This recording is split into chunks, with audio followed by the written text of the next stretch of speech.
आय विश्वोत्पत्त्यादिहेतवे तापत्रय विनाशाय श्रीकृष्णाय वयं नमः।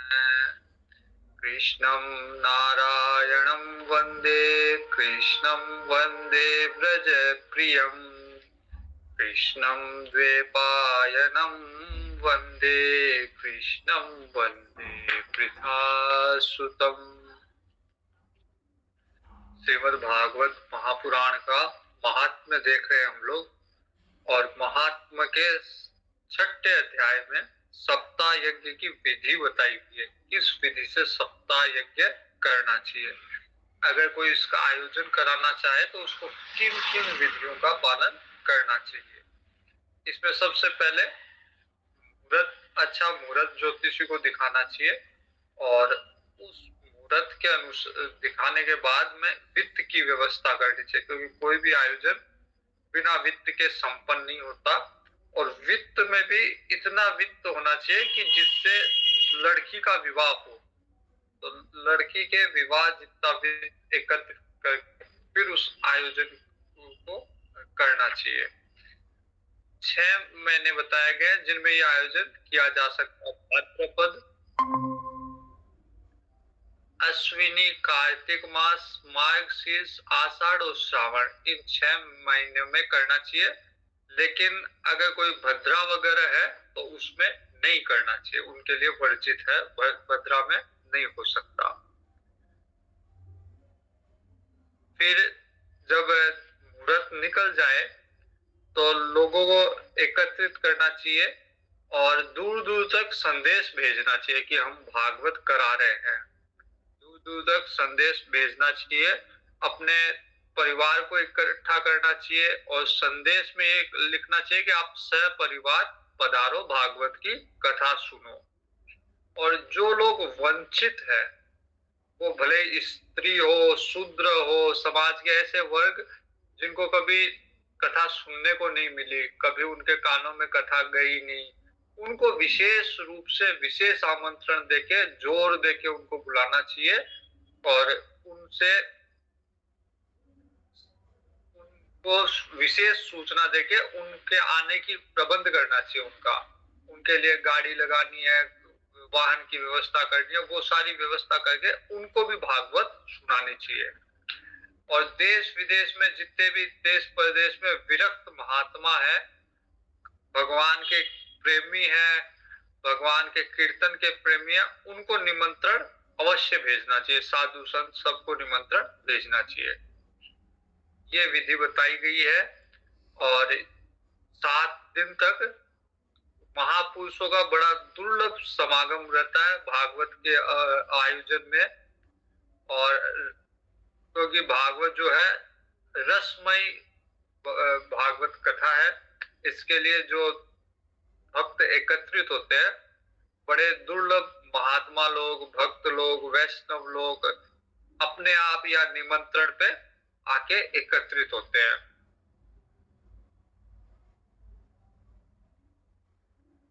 यदि विशेष अवकाश न हो, आग्रह करना चाहिए कि अगर भैया आप 7 दिन तक नहीं आ सकते, कम से कम एक दिन आ जाओ। अवकाश अगर विशेष नहीं हो तो एक दिन तो जरूर आओ, आके भागवत में आओ, भागवत की कथा सुनो, क्योंकि भागवत का तो एक क्षण भी दुर्लभ है। अगर कोई पूरे दिन नहीं आ सकता, 1 घंटा आ सकता है, आधा घंटा आ सकता है, तो आधा घंटा 1 घंटा भी आना चाहिए। एक बार मैं राम कथा कर रहा था नवलगढ़ में, तो एक माता जी आती थी सामने से, वो सिर्फ आधा घंटा ही आती, आधा घंटा 15 मिनट 20 मिनट लास्ट में आती थी। लेकिन इतने भक्ति उनकी इतनी भाव से आती थी कि उनके आते मतलब अलग ही वो लगता था कि मतलब इनमें कितनी भक्ति है। क्योंकि उनके पति बीमार थे, इसलिए वो पहले पति की सेवा में रहती थी। पति जब भोजन वोजन कर लेते थे तब फिर वो तुरंत भाग के आती थी, मतलब वो एकदम से ऐसे भागती हुई सी आती थी। बोलती थी मतलब सारा काम करके जल्दी से जल्दी मैं सोचती हूँ कि 15 मिनट की भागवत कथा मिल जाए। तो क्षण भर की कथा भी कल्याण करने वाली होती है। इसलिए अगर किसी के पास ज्यादा समय नहीं है, उसको कहना चाहिए भाई आओ तो सही आप, ये 15 मिनट रुको, 5 मिनट रुको, लेकिन आओ। इस तरह से विनय पूर्वक निमंत्रण देना चाहिए, आदर सम्मान सहित, और सबके रुकने की व्यवस्था भी करनी चाहिए। अगर कोई बाहर से आ रहा है तो उसके निवास स्थान का, अगर वहीं से आ रहा है तो उसके बैठने का प्रबंध करना चाहिए आयोजकों को। कथा अब कहाँ करानी चाहिए, तो कथा तीर्थ में करा सकते हैं, किसी वन क्षेत्र में करा सकते हैं, और घर के अंदर भी कथा करवा सकते हैं, या फिर सार्वजनिक स्थान पे लंबा चौड़ा मैदान हो, वहां कथा स्थल बना के कथा करवा सकते हैं। सबसे पहले अगर कथा स्थल पे कथा करवा रहे हो तो भूमि का शोधन करना चाहिए, मार्जन करना चाहिए, भूमि को साफ करना चाहिए, समतल करना चाहिए, भूमि पूजन करना चाहिए, उसका लेपन करना चाहिए, रंग बिरंगी वहां रंगोलियां वगैरह बना के उसको सजावट करना चाहिए वहां पे।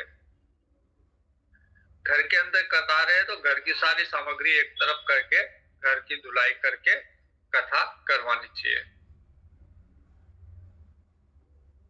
और सारे बिछाने वगैरह के वस्त्र वगैरह सारे पहले से एकत्रित करके, और घर में केले के खंबे वगैरह लगा के उसके लिए एक अलग से मंडप बनाना चाहिए जिसमें कथा होने वाली है। और फिर मंडप पे कुछ एक मंच बनाना चाहिए जिसमें विरक्त ब्राह्मणों को बुला के बिठाना चाहिए। महात्मा कोई आ गया, ब्राह्मण आ गया, तो उनके लिए अलग से उनके लिए मंच होना चाहिए, अलग से उनके लिए बैठने की व्यवस्था होनी चाहिए। और एक दिव्य सिंहासन, अच्छा सिंहासन व्यासपीठ के रूप में तैयार करना चाहिए। उस दिव्य सिंहासन पे व्यास पीठ बनानी चाहिए जिसमें वक्ता को बिठाना चाहिए, और वक्ता का मुंह उत्तर की तरफ या फिर पूर्व की तरफ होना चाहिए। वक्ता ऐसा होना चाहिए, वक्ता की योग्यता क्या है, वक्ता ऐसा होना चाहिए जो वेद शास्त्रों का जानकार हो वक्ता, और उसको समझा भी सके। कई महात्मा लोग वेद शास्त्रों के जानकार बहुत होते हैं लेकिन उनको समझाना नहीं आता, उनको अपनी बात रखनी नहीं आती, अपनी बात दूसरों तक पहुंचानी नहीं आती। तो कथा का जो वक्ता है वो वेद शास्त्रों का जानकार हो और उसकी व्याख्या करने में समर्थ हो,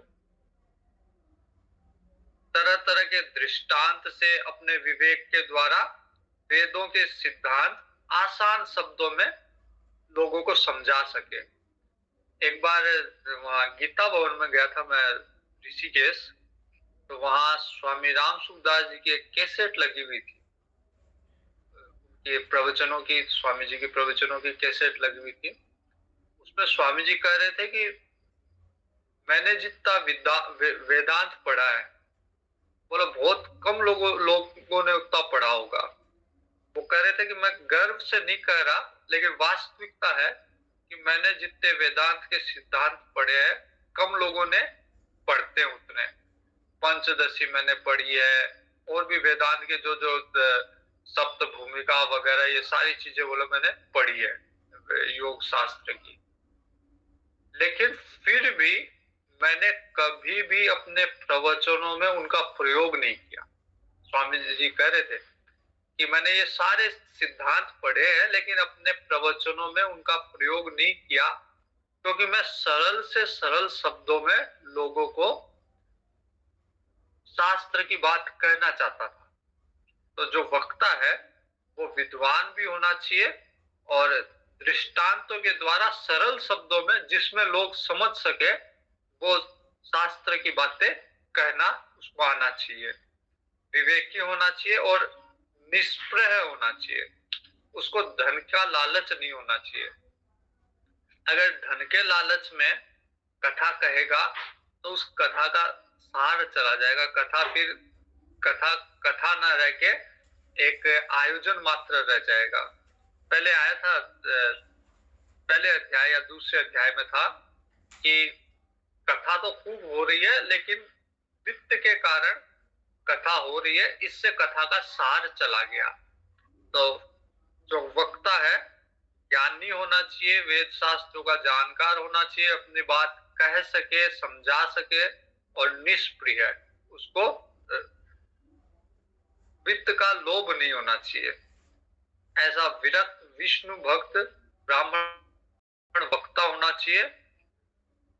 और जैसा वक्ता हो वैसा एक उपवक्ता, आचार्य के साथ एक उपाचार्य भी होना चाहिए, कि कहीं 7 दिन में आज कुछ हो गया, कभी तबीयत खराब हो गई, तो जो उपाचार्य है वो कथा के क्रम को पूरा करे। तो वक्ता और उपवक्ता दोनों भागवत कथा के लिए होना चाहिए। मतलब जितने जानकार आचार्य है वैसा जानकार उपाचार्य भी कथा का होना चाहिए।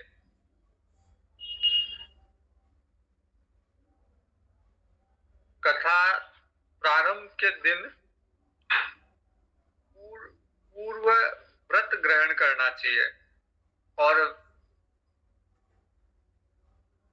अरुणोदय के पहले, जब सूर्योदय हो उसके पहले शौचादि से निवृत्त होके अच्छे से स्नान करके संध्या आदि नित्य कर्म करके और संक्षेप में सारे काम अपने निपटा के फिर गणेश जी की पूजा, सबसे पहले गणेश पूजा करना चाहिए। कथा प्रारंभ के सबसे पूर्व गणेश पूजा, गणेश जी का पूजन करके फिर पितृगणों का पूजन करना चाहिए। पितृगणों का तर्पण करके पूर्व के जो किए हुए है उनकी शुद्धि करनी चाहिए, और प्रायश्चित करने के बाद में, सारे पापों का प्रायश्चित करने के बाद भगवान विष्णु की का मंडल बना के और भगवान विष्णु को वहां स्थापित करना चाहिए। फिर भगवान को लक्ष्य करके, भगवान श्री कृष्ण को लक्ष्य करके मंत्रोच्चारण पूर्वक षोडशो उपचार विधि से भगवान की पूजा करनी चाहिए और स्तुति करनी चाहिए। ये स्तुति महत्वपूर्ण है। किसी भी कथा के पूर्व अगर कथा का आयोजन हो तो भगवान की ये स्तुति विशेष रूप से करनी चाहिए। संसार सागरे मग्नम दीनम माम करुणा निधे, कर्म मोह गृहीतांग माम उद्धर भवार्णवात्। भगवान को करना चाहिए कि भगवान मैं संसार सागर में डूब रहा हूँ, बड़ा दीन हूँ, मेरे में सामर्थ्यता नहीं है कि मैं अपने बल के आधार पे संसार सागर से निकल सकूं, कर्मों से मोहित हूं, तो मुझे आप पकड़ लो और संसार सागर से मेरा उद्धार करो। इसी भाव के साथ, इसी प्रार्थना के साथ भागवत का कथा का आयोजन होना चाहिए। अन्य अगर कोई अन्य कारणों से या अन्य हेतु से, प्रयोजन से कथा करवा रहा है तो वो बड़ी बात नहीं है। सबसे बड़ी बात है कि संसार से कैसे उद्धार हो, इसके लिए कथा का आयोजन होना चाहिए, और इसके लिए भगवान से प्रार्थना होनी चाहिए कि भगवान इस कथा के द्वारा मेरे को संसार सागर से मेरा उद्धार करो, मेरे को निकाल लो। फिर धूप दीप आदि सामग्री से भागवत की पूजा होनी चाहिए। भागवत की जो पोथी है उसकी पूजा होनी चाहिए। पुस्तक के ऊपर नारियल रख के नमस्कार करना चाहिए। फिर पुस्तक से स्तुति, भागवत की जो पुस्तक है उससे स्तुति करनी चाहिए कि आप भागवत के रूप में स्वयं भगवान कृष्ण ही विराजमान हो।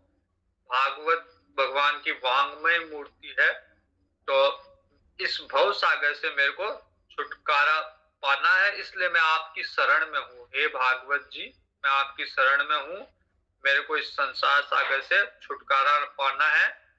मेरा ये मनोरथ आप बिना विघ्न बाधा के सांगोपांग पूर्ण करिए, मैं आपका दास हूँ। तो पहले भगवान की पूजा की, भगवान से विनती की कि मेरे को संसार सागर से उद्धार कीजिए।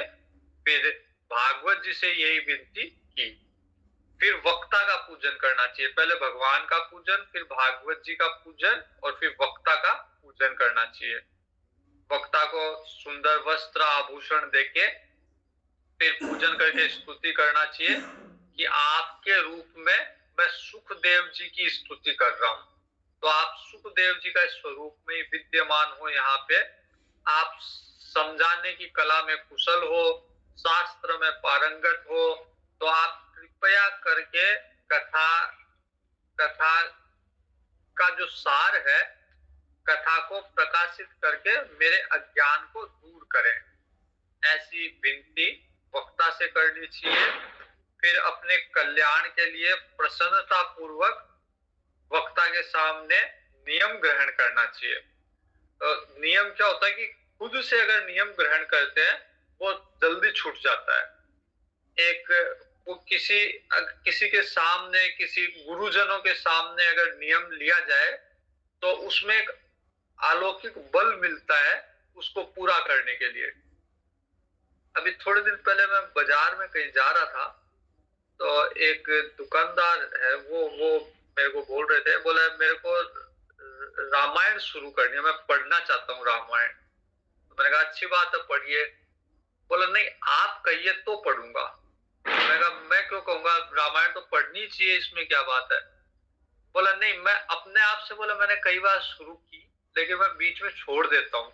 अगर आप कर दोगे कि रामायण आप 2 पन्ने 3 पन्ने डेली पढ़ो, तो मैं आपके सामने मारवाड़ी में उन्होंने कहा आगड़ ले लूंगा, मतलब प्रण कर लूंगा। तो फिर मैं उसको नियम को पालन करूंगा। और 1.5-2 महीने हो गए, अभी थोड़े दिन पहले मैं फिर गया तो मैंने कहा कि आप पढ़ रहे होगे, बोला हाँ मैं पढ़ रहा हूँ। जब से मैंने नवरात्रा से बोला मैं पढ़ रहा हूँ, तो तब से मैं लगातार पढ़ रहा हूँ। तो भागवत के पूर्व जो नियम है, यम नियम, वो आचार्य के सामने जो वक्ता है उसके सामने ये नियम लेना चाहिए कि मैं भागवत पूर्ण होने तक इन यम नियमों का पालन करूंगा। कथा में किसी तरह का विघ्न न हो, इसके लिए 5 ब्राह्मणों को बुला के और 12 अक्षरों का मंत्र जाप करवाना चाहिए। भागवत जहां हो रही है उसके आसपास भगवान के मंत्रों का 12 अक्षरों का ओम नमो भगवते वासुदेवाय नमः, ओम नमो भगवते वासुदेवाय नमः, 5 विद्वान ब्राह्मणों को बुला के उनसे ये मंत्र जप करवाना चाहिए, जिससे भागवत निर्विघ्न रूप से संपन्न हो। फिर ब्राह्मण और अन्य भगवान के भक्तों, कीर्तन करने वालों को, इनको सबकी पूजा करनी चाहिए। जो मंत्र जाप वगैरह कर रहे हैं अन्य ब्राह्मण गण, उनकी सबकी पूजा करनी चाहिए और उनकी आज्ञा लेके आसन पे बैठना चाहिए। जो यजमान का आसन है उस पे जाके बैठ के और फिर मनोयोग से पूर्ण भागवत ध्यान से सुननी चाहिए। जो पुरुष लोक संपत्ति, धन, घर, पुत्र आदि सबकी चिंता छोड़कर जिस समय भागवत सुन रहा है, उस समय दुकान की, लोग की, घर की, सबकी चिंता छोड़ के केवल शुद्ध चित्त से कथा में ध्यान देना चाहिए और इसके श्रवण से उत्तम फल मिलता है। अगर इस तरह से श्रवण किया जाए तो उसका फल उत्तम होगा। बुद्धिमान वक्ता को चाहिए कि वक्ता भी भागवत कह रहा है वो भी यम नियम का पालन करे और सूर्योदय में जल्दी उठ के 2:30-3:30 पहर तक मध्यम स्वर से कथा बाचे और दोपहर के समय 2 घड़ी विश्राम लेवे और फिर कथा वापिस से शुरू करे। आजकल जैसे 2.5-3 घंटा में कथा होती है, लेकिन अगर कोई विधान से, जैसे लक्ष्मीनाथ जी के मंदिर में होती है विधि विधान से, तो वहां पे सुबह का सत्र अलग होगा, फिर विराम होगा, फिर एक सत्र और होगा और फिर शाम का सत्र भी अलग होता है। तो इस तरह से कथा का विधान है ताकि 7 दिन में पूरी कथा हो सके। अन्यथा तो कहीं कहीं से थोड़ी थोड़ी कथा 2-2.5 घंटे में का प्रवचन होता है। कथा के अंदर व्यर्थ की बातें नहीं होनी चाहिए, केवल भगवान के गुणों का कीर्तन होना चाहिए कथा के अंदर। और जो 2 घड़ी का विश्राम हो उसमें भी व्यर्थ की चर्चा नहीं होनी चाहिए, उसमें भी कीर्तन और भगवान के गुणों का बखान ही होना चाहिए, उसके अलावा इधर उधर की बातें नहीं करनी चाहिए।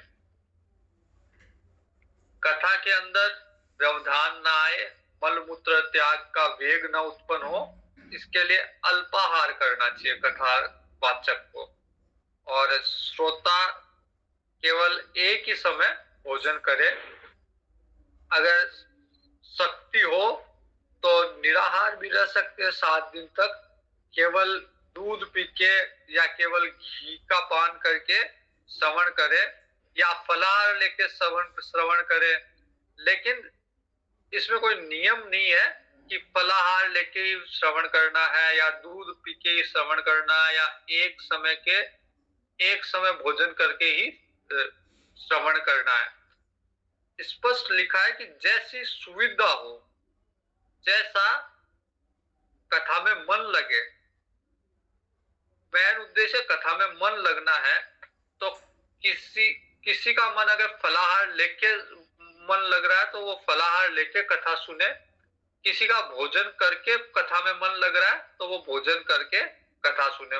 मुख्य उद्देश्य कथा सुनना है। तो उसके जो भी सहायता हो, सहायक हो उसके लिए, चाहे फलाहार लेके, चाहे दूध पी के, चाहे एक समय का भोजन करके, चाहे दो समय का भोजन करके, जिस प्रकार कथा में सुविधा पूर्वक कथा सुन सके वैसा ही आहार ग्रहण करना चाहिए।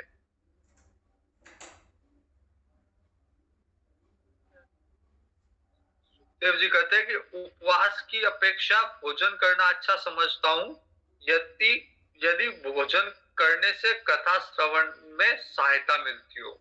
तो जैसा अलग अलग लोगों के अलग अलग शरीर की प्रकृति होती है, उसके अनुसार उसको भोजन करना चाहिए। अब सनकादिक कहते हैं, नारद जी, नियम से सप्ताह सुनने वाले पुरुषों के नियम सुनिए। कि सबसे पहले कथा जो नियम से सुन रहे हैं, कई लोग जैसे एक दिन के लिए आ गए, आधा घंटा के लिए आ गए, उनके लिए नहीं। जो व्रत पूर्वक 7 दिन के लिए कथा सुन रहे हैं, उनको विष्णु भक्ति की दीक्षा लेनी चाहिए। अगर विष्णु भक्ति की दीक्षा नहीं ली तो फिर उनको कथा सुनने से लाभ नहीं है। और जो पुरुष नियम से कथा सुने उसे ब्रह्मचर्य का पालन करना चाहिए 7 दिन तक। भूमि पर सोना चाहिए और नित्य कथा होने पे पत्तल में भोजन करना चाहिए। मतलब राजसिक भोजन नहीं करना चाहिए, साधारण भोजन पत्तल में करना चाहिए। दाल, शहद, तेल, गरिष्ठ भोजन, अन्न या दूषित भोजन, बासी भोजन नहीं करना चाहिए। काम, क्रोध, मद, लोभ, मत्सर, दंभ, मोह, द्वेष, इनके तो पास भी नहीं जाना चाहिए 7 दिन तक। तो पहले के ऋषि मुनि जब यज्ञ हवन करते थे तो अगर कोई विघ्न डालने के लिए कोई राक्षस आता था तो वो सामर्थ्यशाली होते हुए भी उसको नहीं मारते थे, क्योंकि यज्ञ की दीक्षा ले ली, अब वो क्रोध नहीं कर सकते। तो इसलिए फिर उनकी यज्ञ की रक्षा के लिए किसी राजकुमार को, किसी राजा को नियुक्त किया जाता था, क्योंकि ऋषि मुनि अब क्रोध नहीं करेंगे क्योंकि उन्होंने यज्ञ में दीक्षा ली है। तो वैसे जब कथा सुनने की दीक्षा ले ली, उसके बाद में काम, क्रोध, मद, लोभ, इनसे दूर रहना चाहिए। वेद, वैष्णव, ब्राह्मण, गुरु, गोसेवक, स्त्री, राजा और महापुरुषों की निंदा नहीं करनी चाहिए 7 दिन में। 7 दिन जब कथा सुन रहे हो, 7 दिन तक नियम ले लिया कथा सुनने का, फिर वेद, वैष्णव, ब्राह्मण, गुरु, गोसेवक, स्त्री, राजा, महापुरुषों की निंदा से बचना चाहिए।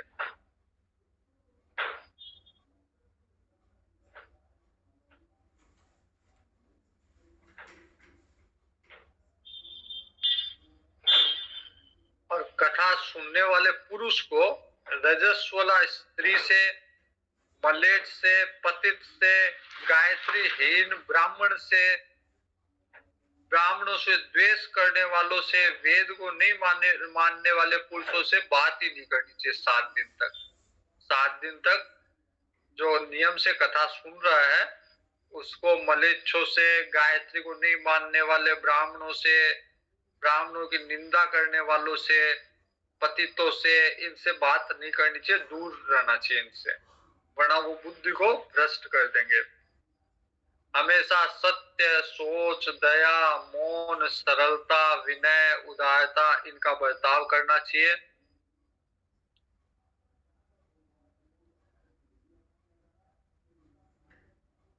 और कथा सुनने में किसी को भी मनाही नहीं है, भले गरीब हो, धनहीन हो, क्षय रोगी हो, कोढ़ से हो, अन्य रोग से पीड़ित हो, भाग्यहीन हो, पापी हो, कोई पुत्रहीन हो, सबको कथा सुनने का अधिकार है। मुमुक्षु, सबको कथा सुनने का अधिकार है।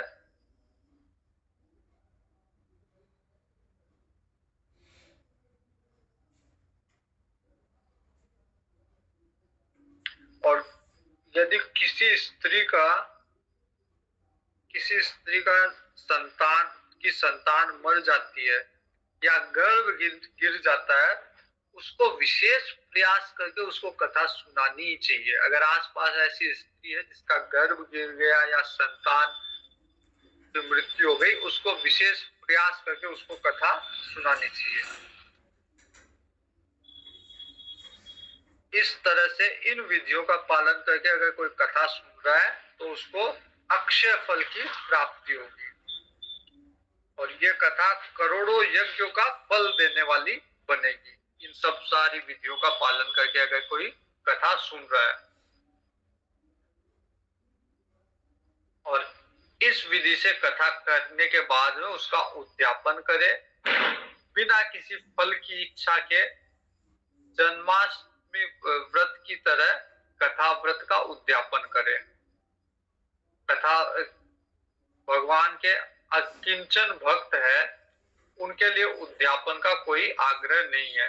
अगर जो विरक्त महात्मा है, जो गरीब है, जिनके पास धन नहीं है, उनके लिए उद्यापन का प्रावधान नहीं है। बाकी जो समर्थ है वो उद्यापन, विधिवत उद्यापन करे कथा व्रत का। इस 7 दिन तक हमने कथा के लिए ये व्रत पालन किए हैं, अब हम उनका उद्यापन करते हैं। जो जिनके पास धन नहीं है, उन्होंने श्रवण किया है, श्रवण से ही वो पवित्र हो जाएंगे, क्योंकि वो निष्काम भगवान के भगवत भक्त है, इसलिए उनके लिए विशेष विधि नहीं है। लेकिन जो जैसे बहुत सारे आयोजक नहीं है, लेकिन यजमान नहीं है, लेकिन 7 दिन तक नियम से वो कथा सुन रहे हैं, तो फिर वो अलग अलग अपना अपना उद्यापन करे अगर वो समर्थ है तो।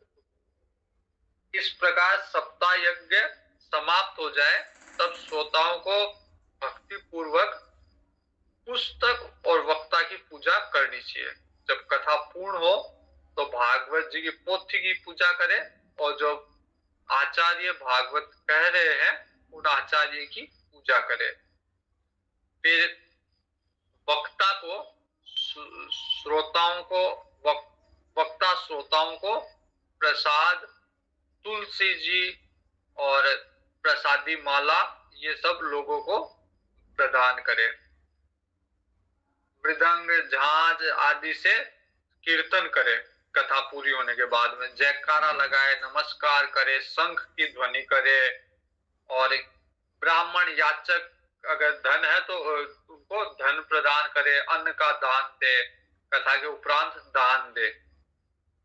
श्रोता विरक्त हो तो कर्म की शांति के लिए उसे दूसरे दिन गीता पाठ करना चाहिए, और गृहस्थ हो तो हवन करना चाहिए। जब कथा पूर्ण हो गई तो गृहस्थी में है तो उसको हवन करना चाहिए, और अगर विरक्त है, महात्मा है, तो उसको गीता जी का पाठ करना चाहिए।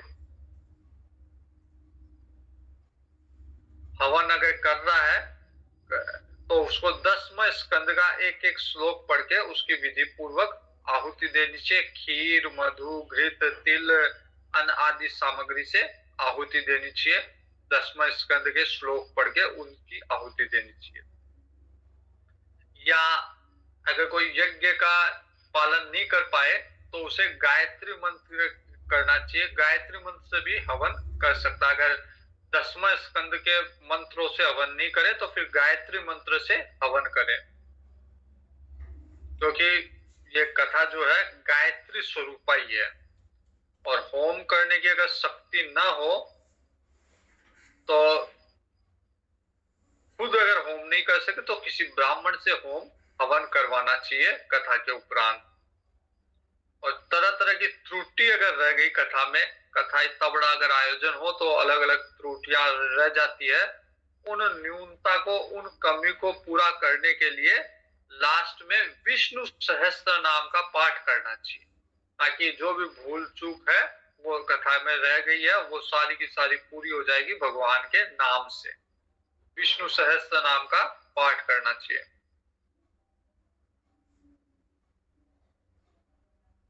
कोई भी कर्म भगवान के नाम से बढ़कर नहीं है, तो जो भी कमी बेसी अगर रह गई हो, कोई भी भूल चूक हो गई हो, वो विष्णु सहस्त्र नाम से ठीक हो जाएगा।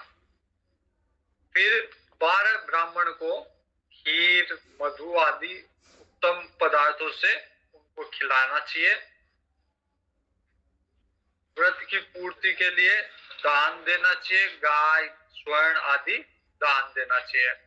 अगर सामर्थ्य हो तो 3 तोले सोने का एक सिंहासन बनवा के उस पे भागवत जी की पोथी रखकर और उसको विधिवत रूप से उसकी पूजा करके आचार्य को वस्त्र आभूषण गंध आदि के साथ में उसका पूजन करके आचार्य को प्रदान करनी चाहिए। दक्षिणा के रूप, दक्षिणा सहित उसको अर्पण करना चाहिए अगर सामर्थ्य हो तो।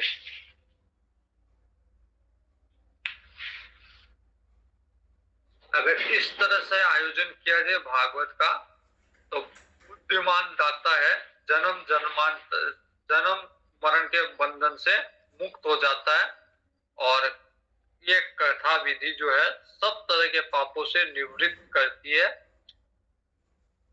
ठीक ठीक अगर कोई इसका पालन करेगा तो अभीष्ट फल प्रदान करेगी। अर्थ, धर्म, काम, मोक्ष चारों तरह की वस्तुएं, अर्थ की, धर्म की, काम की, मोक्ष की, सब चारों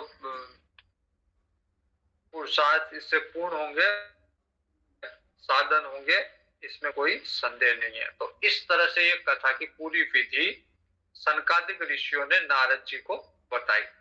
अब सनकादिक ऋषि कहते हैं कि हमने आपको सप्ताह श्रवण की विधि बताती पूरी, इस विधि से कथा सुननी चाहिए।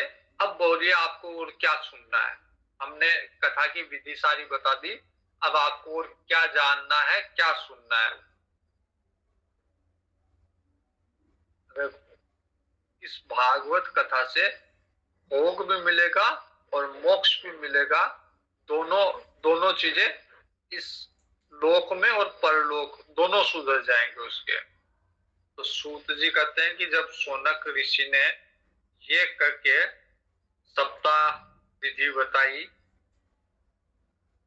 भागवत जी का प्रवचन, भागवत कथा का प्रवचन किया, तो सब प्राणियों ने नियम से उसका श्रवण किया। वहां पे हरिद्वार में जहाँ आनंद क्षेत्र में ये हो रहा है आयोजन, नारद जी करा रहे हैं, सनकादिक कर रहे हैं। और भगवान की उसके बाद में उन्होंने सब ने मिलके भगवान की स्तुति की। और कथा के अंत में जो ज्ञान, वैराग्य और भक्ति में से ज्ञान और वैराग्य जो मूर्छित अवस्था में थे वो पुष्ट हो गए, एकदम तरुण हो गए, एकदम जवान हो गए, जीव का चित्त अपनी ओर आकर्षित करने लग गए। अब ज्ञान, भक्ति, वैराग्य तीनों पुष्ट है, तीनों जवान है। कथा होने के बाद, भागवत जी की कथा होने के बाद में तीनों जवान हो गए। नारद जी को बड़ी प्रसन्नता हुई, क्योंकि नारद जी का मनोरथ पूर्ण हो गया। नारद जी इसी मनोरथ से कथा का आयोजन किया नारद जी ने, ताकि ज्ञान भक्ति के साथ ज्ञान और वैराग्य भी पुष्ट हो। तो नारद जी का मनोरथ पूरा हुआ, उनके शरीर में रोमांच उत्पन्न हो गया, परमानंद नारद जी परमानंद अवस्था में पहुंच गए। और नारद जी ने हाथ जोड़ के फिर सनकादिक ऋषियों से कहा कि मैं धन्य हूं, आप लोगों ने मेरी अनुग्रह पे कथा की। धन्यो धन्योस्म्यनुगृहीतोस्मि भवद्भिः करुणा परे अद्य मे भगवान लब्ध सर्व पाप हरो हरि। अनुग्रहित हो गया मैं, कृतार्थ हो गया कि आपने कथा सुनाई हमें, और इससे आज मुझे भगवान श्री हरि की ही प्राप्ति हो गई। क्योंकि भागवत जो है वो भगवान का ही स्वरूप है। भागवत अगर प्राप्त हो गया इसका मतलब, भागवत की कथा अगर प्राप्त हो गई इसका मतलब भगवान ही प्राप्त हो गए। श्रवणम सर्वधर्मेभ्यो वरम मन्ये तपोधनाः वैकुंठस्थो यत कृष्ण श्रवणाद्यस्य लभ्यते। भागवत का श्रवण ही सबसे बड़ा धर्म है, सबसे श्रेष्ठ धर्म भागवत जी का श्रवण है। क्योंकि इसके श्रवण से वैकुंठ बिहारी भगवान की प्राप्ति होती है। केवल श्रवण मात्र से अगर कोई ढंग से भागवत जी का श्रवण करे, नियम विधि से श्रवण करे, तो उसको भगवान की भी प्राप्ति होगी और भगवान के लोक की भी प्राप्ति होगी। सूत जी कहते हैं कि शौनक आदि ऋषियों एवं ब्रुवती वे तत्र नारदे वैष्णवोत्तमे परिभ्रमन् समायात सुको योगेश्वरास्तदा। ये जब कथा समापन की ओर जा रही थी, सनकादिक ऋषियों ने कथा कह दी, नारद जी ने धन्यवाद दे दिया कि मैं कृतार्थ हो गया, आपकी कथा से ज्ञान भक्ति वैराग्य पुष्ट हो गए, जवान हो गए। और वहां अचानक ही उस समय सुखदेव जी घूमते हुए अनायासी योगेश्वर सुखदेव जी भी वहां आ पहुंचे। किसी ने कोई निमंत्रण ही नहीं था, कोई सूचना नहीं थी, अनायासी उधर से गुजर रहे थे। सुखदेव जी ने भी सोचा कि ये भागवत जी का आयोजन हो रहा है, नारद जी आयोजन करवा रहे हैं, सनकादिक ऋषि कथा कह रहे हैं, तो सुखदेव जी भी वहां आ गए। तत्राययो षोडशवार्षिकस्तथा व्यासात्मजो ज्ञानमहाब्धिचन्द्रमाः कथावसाने निजलाभपूर्ण प्रेम्णा पठन् भागवतं शनैः शनैः। तो 16 वर्ष की सी आयु है सुखदेव जी की, और आत्मलाभ से पूर्ण ज्ञान रूप की अवस्था, महासागर का संवर्धन करने वाले चंद्रमा के समान प्रेम, धीरे धीरे भागवत पाठ कर रहे हैं सुखदेव जी। परम तेजस्वी दृष्ट्वा सदस्या परमोरु तेजसम सद्य समुत्थाय ददुर्महासनम। सभासद जो भी सुन रहे थे कथा सब खड़े हो गए सुखदेव जी को देख के, और उन्होंने झटपट एक ऊंचे सिंहासन पे सुखदेव जी को लाके बिठाया, वहां पे विराजित किया। प्रीत्या सुरसिस्तम पूजयत सुखम स्थितो वदस्तृणुतामलाम गिरम। नारद जी ने सुखदेव जी का पूजन किया, और सुखदेव जी अब कहते हैं कि अब मेरी वाणी को आप सुनो, मैं कुछ कहना चाहता हूं। अब सुखदेव जी कह रहे हैं। तो कथा के अंदर जैसे कोई विरक्त महात्मा आ जाता है, ये नियम है कथा का कि विरक्त महात्मा आ जाता है तो वक्ता एक बार कथा रोक देता है, जब तक विरक्त महात्मा को सिंहासन नहीं दिया जाए। जैसे नारद जी ने यहाँ सुखदेव जी को सिंहासन दिया, और फिर विरक्त महात्मा कुछ प्रवचन बीच में करना चाहे, कथा के बारे में कुछ बताना चाहे तो वो बताएगा, फिर कथा का क्रम आगे चलेगा। आशीर्वचन विरक्त महात्मा देगा, फिर कथा का क्रम आगे चलेगा। सुखदेव जी भी अपना आशीर्वचन कथा का कह रहे हैं यहाँ पे।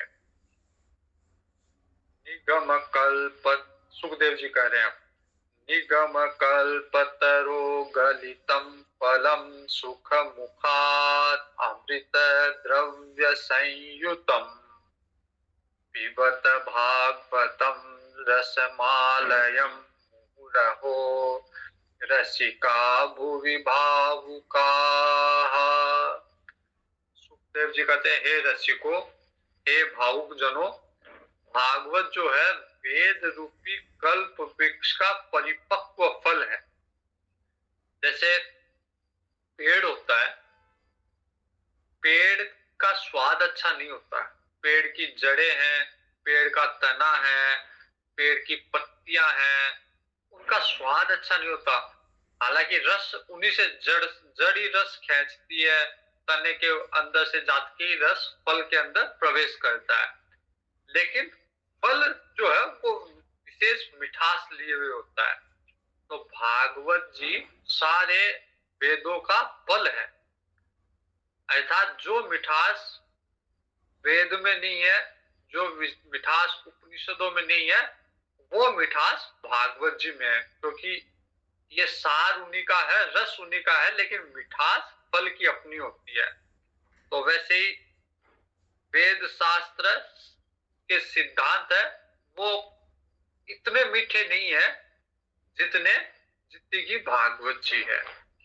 पिबत भागवतम रसमालयम मुहुरहो रसिका भूमि भावुकाः। तो इसलिए जो रसिक लोग हैं वो बार बार भागवत जी का रसपान करते हैं। इसमें केवल रस ही रस है भागवत में, इसमें न छिलका है, कोई गुठली, केवल रस। इसलिए क्योंकि कड़वी चीज जैसे जड़ है, पेड़ की छाल है, ये हर कोई नहीं पी सकता।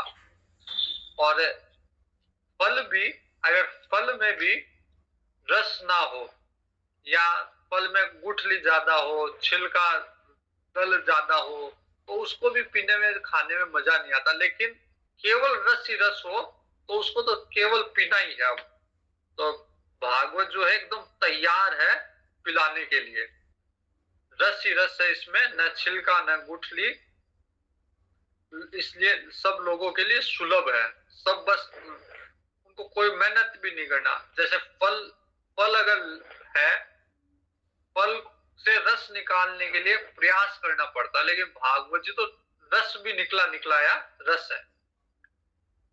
धर्म प्रोजित केतवोत्र परमो निर्मत्सराणां सताम् वेद्यं वास्तवमत्र वस्तु शिवदं तापत्रयोन्मूलनम्। तो इस लोक में सुलभ भागवत जी, जब तक शरीर में चेतना रहे तब तक बार बार आप इसका पान करो। सुखदेव जी कह रहे हैं, सुखदेव जी परम विरक्त महात्मा, वो कह रहे हैं कि जब तक शरीर में प्राण है, चेतनता है, बार बार भागवत जी का पान करो, इस रस को पीओ।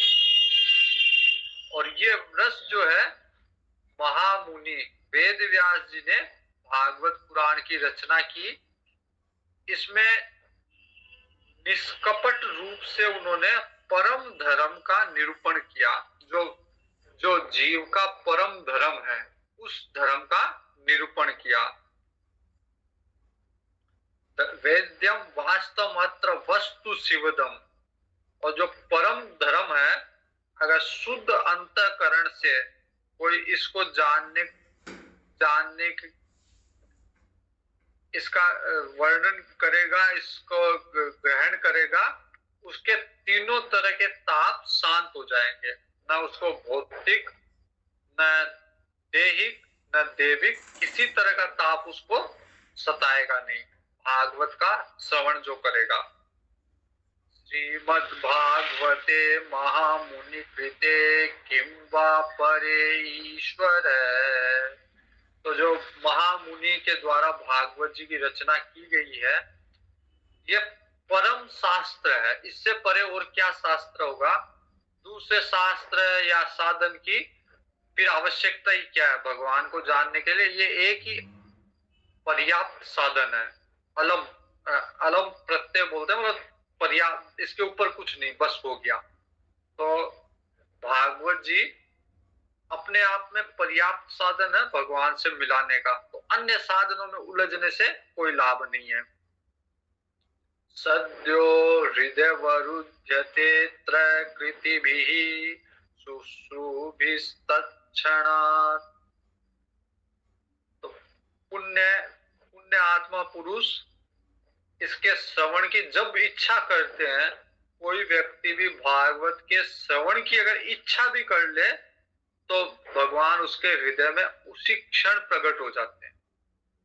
मतलब सुनना तो अलग बात है, सुनने के बाद तो भागवत का रस बरसने लग जाता है। लेकिन अगर कोई इच्छा भी कर ले कि भागवत सुननी है, मेरे को नियम से सुननी है, भागवत सुननी है, श्रद्धा से सुननी है, उस इच्छा उत्पन्न होते ही वही भगवान उसके हृदय में प्रकट हो जाते हैं।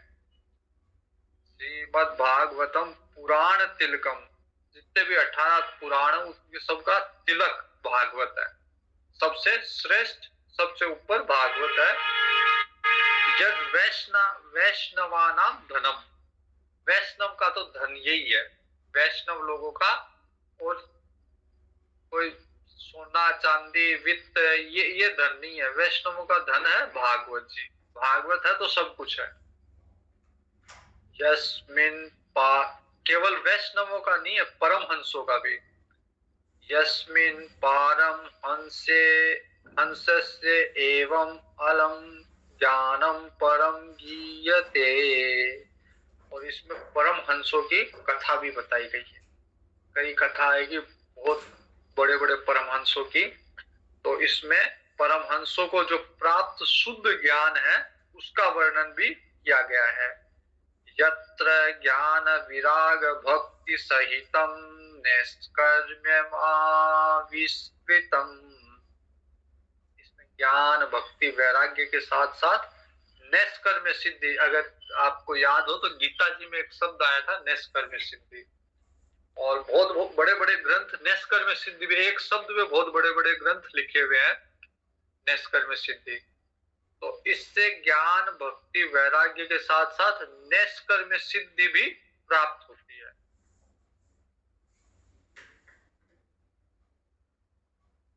निवृत्ति मार्ग को भी प्रशस्त करता है भागवत। केवल ये नहीं कि प्रवृत्ति मार्ग को, केवल संसार की बातें नहीं बताता या संसार का से कल्याण नहीं करता। निवृत्ति मार्ग जो विरक्त महात्मा है, उनके लिए भी भागवत जी का विशेष महत्व है। तत्श्रवणन पठनन विचारण परो भक्त्या विमुच्य नरः। जो भी पुरुष भक्ति पूर्वक भागवत जी का श्रवण करेगा, पठन करेगा, मनन करेगा, निश्चित रूप से संसार से मुक्त हो जाएगा। स्वर्गे सत्य च कैलासे वैकुंठे नास्तयं रस अत पिबन्तु सद्भाग्या मामा मुच्यते कर्हिचित्। सुखदेव जी कहते हैं, सुखदेव जी साक्षात इस कथा में विराजमान हुए आए हैं। वो कहते हैं कि ये जो रस है, भागवत का जो रस है, वो स्वर्ग लोक में, सत्य लोक में, कैलाश में, वैकुंठ में भी वो रस नहीं है जो भागवत में रस है।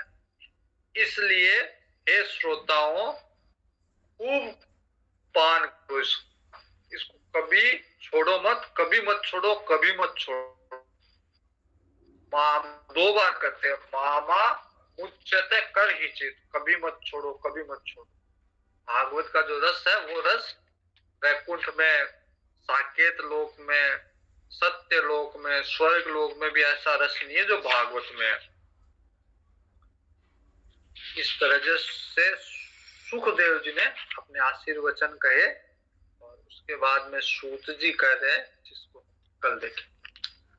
पूर्णमद पूर्णमिदं पूर्णात् पूर्णमुदच्यते पूर्णस्य पूर्णमादाय पूर्णमेवावशिष्यते। ओम शांति शांति शांति। हरि ओम। श्री गुरुभ्यो नमः। हरि ओम।